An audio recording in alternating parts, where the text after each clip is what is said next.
Hello, I hope आप सभी ठीक होंगे।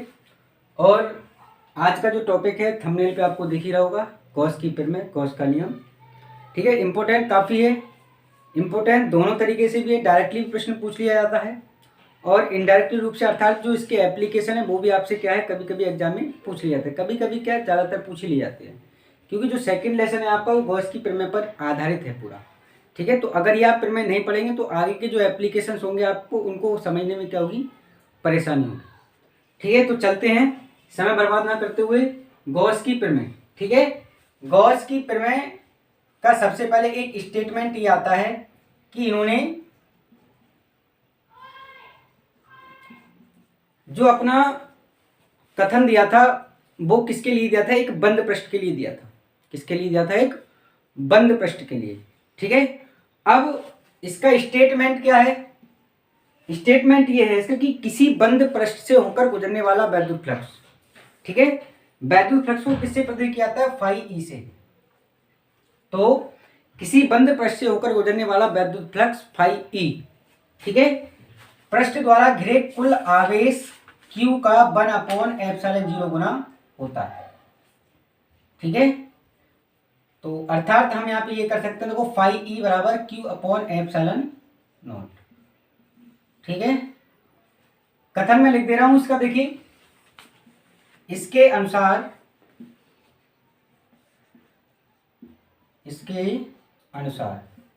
किसी बंद पृष्ठ से होकर गुजरने वाला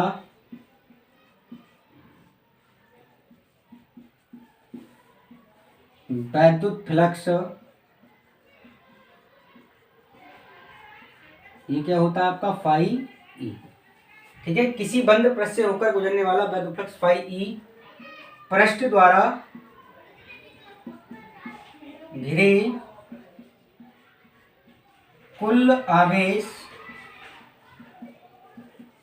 हमारा क्या हो सकता है, Q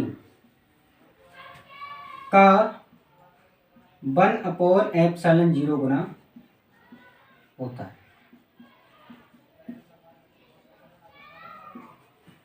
ठीक है ना, ये स्टेटमेंट आप ऊपर देख लेना, कोई भी दिक्कत वाली बात नहीं है। तो फिर से समझ लीजिए, ये जो गॉस महोदय थे इनका जो स्टेटमेंट है किसी भी बंद पृष्ठ के लिए।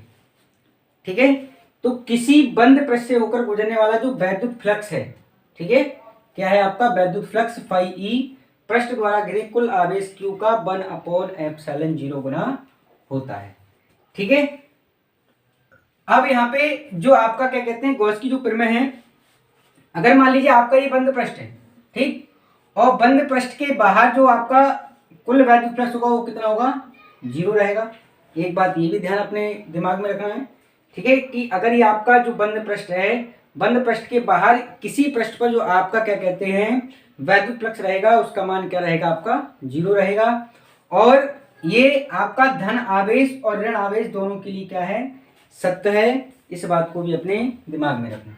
ठीक है, तो आपके लिए स्टेटमेंट ये समझ में आ गया होगा। इनका स्टेटमेंट ये है कि किसी बंद पृष्ठ से होकर जो गुजरने वाला वैद्युत फ्लक्स है वो पृष्ठ द्वारा घिरे कुल आवेश Q का 1/ε0 गुना होता है। ठीक है, अब ये जो फाई ई है, फाई ई बराबर Q/ε0 तो चल ही रहा है। ठीक है, अब फाई बराबर देखो ये कर सकते हैं सरफेस इंटीग्रल क्या है आपका ए, यानी कि पृष्ठीय समाकल इसको बोलते हैं। इसके बराबर भी कर सकते हैं, ये होता है E vector dot D A vector. ये किसके बराबर रहता है, फाई ई के बराबर, ये वैद्युत फ्लक्स के बराबर होता है Q/ε0। ठीक है, तो ये आपका गॉस का क्या है, मैथमेटिकल इक्वेशन है। ये कभी कभी शॉर्ट में पूछ लेता है कि गॉस की प्रमेय का गणितीय रूप लिखिए, तो ये गॉस की प्रमेय का क्या हो जाएगा, मैथमेटिकल टाइप हो जाएगा। ठीक है, नहीं इसमें कोई दिक्कत नहीं होनी चाहिए। अब चलते हैं, देखो इसको हमको क्या करना है, सिद्ध करना है। क्या करना है, इसको सिद्ध। ठीक है, देखो सिद्ध कैसे करेंगे भाई, जाहिर सी बात है गॉस महोदय ने क्या किया, बंद पृष्ठ लिया। क्या लिया, बंद पृष्ठ। तो सर्वप्रथम आपके दिमाग में ये बात होनी चाहिए कि अगर आपका गॉस का नाम कहीं पर भी सुनाई दे, ठीक है, तो ये आप क्या लेंगे, इसमें एक बंद पृष्ठ लेंगे। थ्योरी मैं इतने लिख नहीं सकता, ठीक है। आप कॉपी पेन निकाल लीजिए और उस पर नोट कर लीजिए। तो इसमें आपका सर्वप्रथम क्या होना चाहिए, एक बंद पृष्ठ होना चाहिए, ठीक है। तो मान लेंगे कि माना एक बंद पृष्ठ है आपका, ठीक है। अब ये पूरा पृष्ठ होगा तो इसका क्षेत्रफल क्या होगा, ए रहेगा, ठीक। माना एक बंद पृष्ठ जिसका जो पृष्ठीय क्षेत्रफल है वो कितना है आपका, ए, ठीक है। इसके केंद्र, इसका सेंटर पॉइंट मान लिया हमने कहीं, तो इसका केंद्र क्या है हमारा, ओ है, और इस केंद्र पर हमारा कैसा आवेश है, प्लस क्यू आवेश है, ठीक है। और प्लस क्यू आवेश इसके जो केंद्र है उसके कोण पर, केंद्र पर क्या करता है, एक कोण अंतरित करता है, ठीक है, जिसको हम क्या कहते हैं, घनकोण कहते हैं।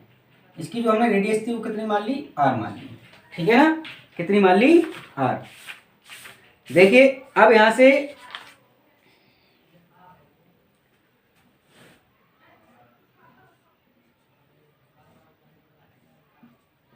ये इसके दो वेक्टर डी ए वेक्टर मान लिया, इसको हमने ई ए वेक्टर मान लिया, ठीक है ना। इसका जो आंतरिक घनकोण है वो कितना मान लिया हमने, डी ओमेगा, ठीक है ना।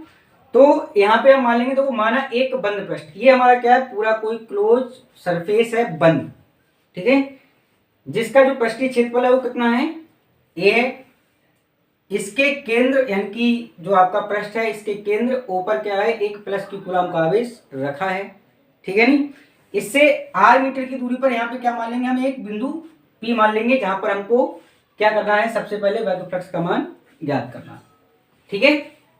देखो अब करना क्या है, सबसे पहले देखो अगर हम वैद्युत फ्लक्स निकालेंगे तो देखिए स्टेटमेंट के अनुसार ही चलना है। इन्होंने क्या कहा था कि किसी बंद पृष्ठ से होकर गुजरने वाला वैद्युत फ्लक्स, ठीक है नहीं। ये जो इतना एरिया जो हम मान सकते हैं, ये कितना मान सकते हैं, डीए मान सकते हैं, क्या मान सकते हैं, डीए मान सकते हैं, क्योंकि ये आपका पूरे पृष्ठ का क्षेत्रफल है, ये हमारा क्या है, अल्पांश क्षेत्रफल, ठीक है। तो सबसे पहले हम क्या करेंगे, देखो अल्पांश क्षेत्रफल से हमको प्रारंभ करना पड़ेगा, क्योंकि देखो जाहिर सी बात है, कोई वैज्ञानिक होता है आपका तो वो छोटे छोटे एक्सपेरिमेंट से ही क्या करता है, प्रारंभ करता है, तो हमको भी वहीं से करना है। तो यहां से क्या करेंगे हम, क्षेत्रफल अवयव, क्षेत्रफल अवयव से होकर गुजरने वाला वैद्युत फ्लक्स, वैद्युत फ्लक्स, ठीक। अब भाई देखो अल्पांश क्षेत्रफल है तो वैद्युत फ्लक्स भी क्या रहेगा, अल्पांश ही रहेगा, डी फाई ई, ठीक। अभी इससे पहले देखो स्टेटमेंट ये था कि ये पूरा सरफेस इंटीग्रल लगा हुआ था, E vector dot D A vector, तो ठीक है। अब यहां से ये हमको क्या लेना है, अल्पांश लेना है, क्या लेना है, अल्पांश लेना है, ठीक है। तो ये आपका हो जाएगा डी फाई ई, और यहाँ पे क्या हो जाएगा देखो आपका E vector dot D A vector. तो यहाँ पे ये हमारा क्या हो गया, अल्पांश क्षेत्रफल अवयव है उससे गुजरने वाला क्या हो गया, वैद्युत फ्लक्स। अब ये जो प्रॉपर्टीज बन रही है वो हमारी किसकी बन रही है, ए वेक्टर डॉट बी वेक्टर की बन रही है। आपको पता है कि इसके वाला क्या होता है आपका, ए बी कॉस थीटा, ठीक। तो डी फाई ई बराबर E vector dot D A vector, इसकी जगह देखो हम क्या लगा सकते हैं, ए बी कॉस थीटा, वो सॉरी क्या बचेगा आपका, E D A cos theta, ठीक है। अब आपके लिए देखो पता होगा यहाँ पे आपका एक ही आवेश है, क्या है, एक ही आवेश। तो बिंदु आवेश के कारण, चूंकि आपको पता है, मैंने आपको पढ़ा है कि बिंदु आवेश के कारण वैद्युत क्षेत्र की तीव्रता, ठीक है। बिंदु आवेश के कारण वैद्युत क्षेत्र की तीव्रता कितनी होती है, ई बराबर 1/4 पाई एप्सिलॉन नॉट, ठीक है, और q upon are square newton बटे कूलम, ठीक है। अब ये जो ई का मान है इस वाली समीकरण में आप पुट कर दो, जो ई है यहाँ, ठीक है। तब यहां से क्या हो जाएगा, डी फाई ई बराबर 1/4 पाई एप्सिलॉन नॉट और q upon are square into में क्या हो जाएगा आपका, डी ए कॉस थीटा, ठीक है। क्या बचेगा आपका, डी ए कॉस थीटा, ठीक है ना। तो ये बचेगा देखो आपका डी फाई ई बराबर, यहां से हो जाएगा देखो आपका 1/4 पाई एप्सिलॉन नॉट, क्योंकि आप इसमें 1 से मल्टीप्लाई कर दो कोई दिक्कत वाली बात नहीं है। अब इसकी इधर होगी तो यहाँ पे बचेगा आपका D A cos theta upon में इसके आर स्क्वायर। ठीक, अब चूंकि देखिए D A cos theta upon में इसके आर स्क्वायर ये किसके बराबर होता है, ये होता है डी ओमेगा, ये होता है आपका आंतरिक घनकोण, आंतरिक घनकोण। आंतरिक घनकोण क्या होता है, ठीक है, तो आंतरिक घनकोण ये होता है कि किसी पृष्ठ द्वारा उसके केंद्र पर जो कोण बनता है उसको क्या कहते हैं, हम आंतरिक घनकोण कहते हैं। तो ये जो कोण बन रहा है इतना ही बनेगा भाई, जाहिर सी बात है अगर इसको ज्यादा बड़ा कर देंगे तो इस मान लीजिए यहाँ से इस प्रकार से इतना बड़ा हो सकता है, तो ये आंतरिक घनकोण हो जाएगा। तो ये जो पृष्ठ है, ये जो पृष्ठ इस केंद्र पर जितना कोण अंतरित करेगा वो क्या कहलाएगा, आपका आंतरिक घनकोण कहलाएगा। ठीक है, तो यहां से हो जाएगा आपका डी फाई ई बराबर क्या बचेगा आपका क्यू अपॉन 4 पाई। ठीक है, देखिए थोड़ा जल्दी से देखेंगे भाई, ये डीजे बीजे बज रहा है कहीं पे, आवाज ज्यादा हो रही है, ठीक है ना, तो मैं थोड़ा तेज बोलने का प्रयास करूंगा, ध्यान कंसंट्रेट करिए। तो ये है आपका d phi E q upon 4 pi epsilon not, और यहाँ पे इसकी जगह हम क्या रख देंगे, डी ओमेगा रख देंगे। ठीक, अब जितनी भी हमने कंडीशन थी वो निकाल ली, अब क्या करेंगे हम संपूर्ण पृष्ठ से होकर गुजरने वाला धातु फ्लक्स निकाल लीजिए। ठीक है, संपूर्ण पृष्ठ से होकर, क्योंकि अब हमने जितने भी अवयव थे वो निकाल लिए, यहाँ पे क्या करेंगे हम संपूर्ण पृष्ठ से होकर, संपूर्ण पृष्ठ से होकर गुजरने वाला वैद्युत फ्लक्स निकालेंगे। क्या निकालेंगे, गुजरने वाला वैद्युत फ्लक्स। ठीक है, तो यहां से क्या हो जाएगा आपका फाई ई बराबर, ठीक है, पूरा यहां से ले सकते हैं क्लोज इंटीग्रल, क्योंकि आपका क्या है, ये पूरा बंद पृष्ठ है। ठीक है, और E vector dot D A vector. अब देखिए ये आपका जो है वो E vector dot D A vector के बराबर तो है, तो इसका मान हमने कितना निकाला है। चाहे आप इसको इस प्रकार से कर सकते हो, कोई भी दिक्कत वाली बात नहीं रहेगी। इसकी जगह आप क्या रख सकते हैं, डी फाई ई, क्योंकि यही पूरा जो है सभी समुच्चयों का क्या है, ये योग है डी फाई ई। ठीक है, तो एक चीज के बराबर रख दीजिए, कोई दिक्कत वाली बात नहीं रहेगी यहाँ पे। तो इसकी जगह E vector dot D vector की जगह हमने कितना निकाला है, close integral Q upon 4 pi epsilon not into में क्या रहेगा आपका डी ओमेगा रहेगा। अब देखिए चेंज क्या होगा, अगर मान लीजिए हमारा पहले एक छोटा सा पॉइंट बन रहा था, अब पूरा पॉइंट बड़ा बनेगा, पूरा कोण बड़ा बनेगा, तो यहाँ से क्या चेंज होगा, सिर्फ कोण ही तो चेंज होगा, बाकी को अंदर निकाल लीजिए बाहर इनको। क्लोज इंटीग्रल यहाँ से आप क्या कर सकते हैं, Q upon 4 pi epsilon not, और closed integral Q upon 4 pi epsilon, नहीं ऐसा नहीं होगा, यहाँ पे क्या बचेगा आपका, ये आपने निकालिए, थोड़ा जल्दी कर रहे हैं भाई उसके कारण डीजे बज रहा है, तो ये हो जाएगा डी ओमेगा। ठीक है, अब इसका जो मान होता है फाई ई बराबर Q upon 4 pi epsilon not, इसकी जगह क्या होता है आपका 4 पाई से आप 4 पाई काट सकते हो, तो फाई बराबर क्या हो जाएगा आपका क्यू अपॉन एप्सिलॉन नॉट। तो ये क्या हुई आपकी गॉस की परिमा हो गई। फिर से सुन लीजिए एक बार, सबसे पहले हमको क्या करना है कि इसमें एक बंद पृष्ठ लेना है। ठीक है, और उस बंद पृष्ठ के केंद्र पर कहाँ पे, पॉइंट पे, यानी कि बीच में जो पॉइंट होता है वहां पे हमको क्या करना है, कोई प्लस क्यू कूलाम का आवेश रखना है। अब जैसे ही तुमने आवेश, जैसे मान लीजिए ये आपका छोटा सा पॉइंट है, यहाँ पे आप आवेश रखा, उतना ही उसका क्या कर देंगे, उसका केंद्र अंतरित कर देंगे।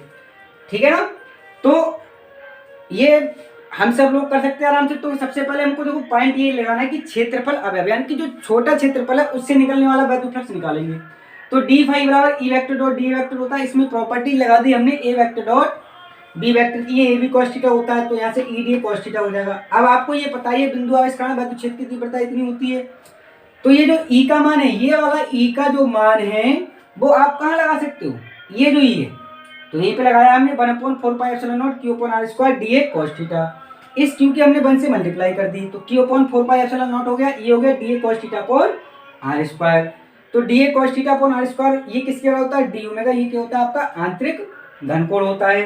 तो इसकी जगह हमने लगा दिया, देखो ये इसकी जगह पूरे क्या रख दिया, डी ओमेगा रख दिया। अब क्या करेंगे, हम संपूर्ण पृष्ठ से होकर गुजरने वाला वैद्युत फ्लक्स निकालेंगे।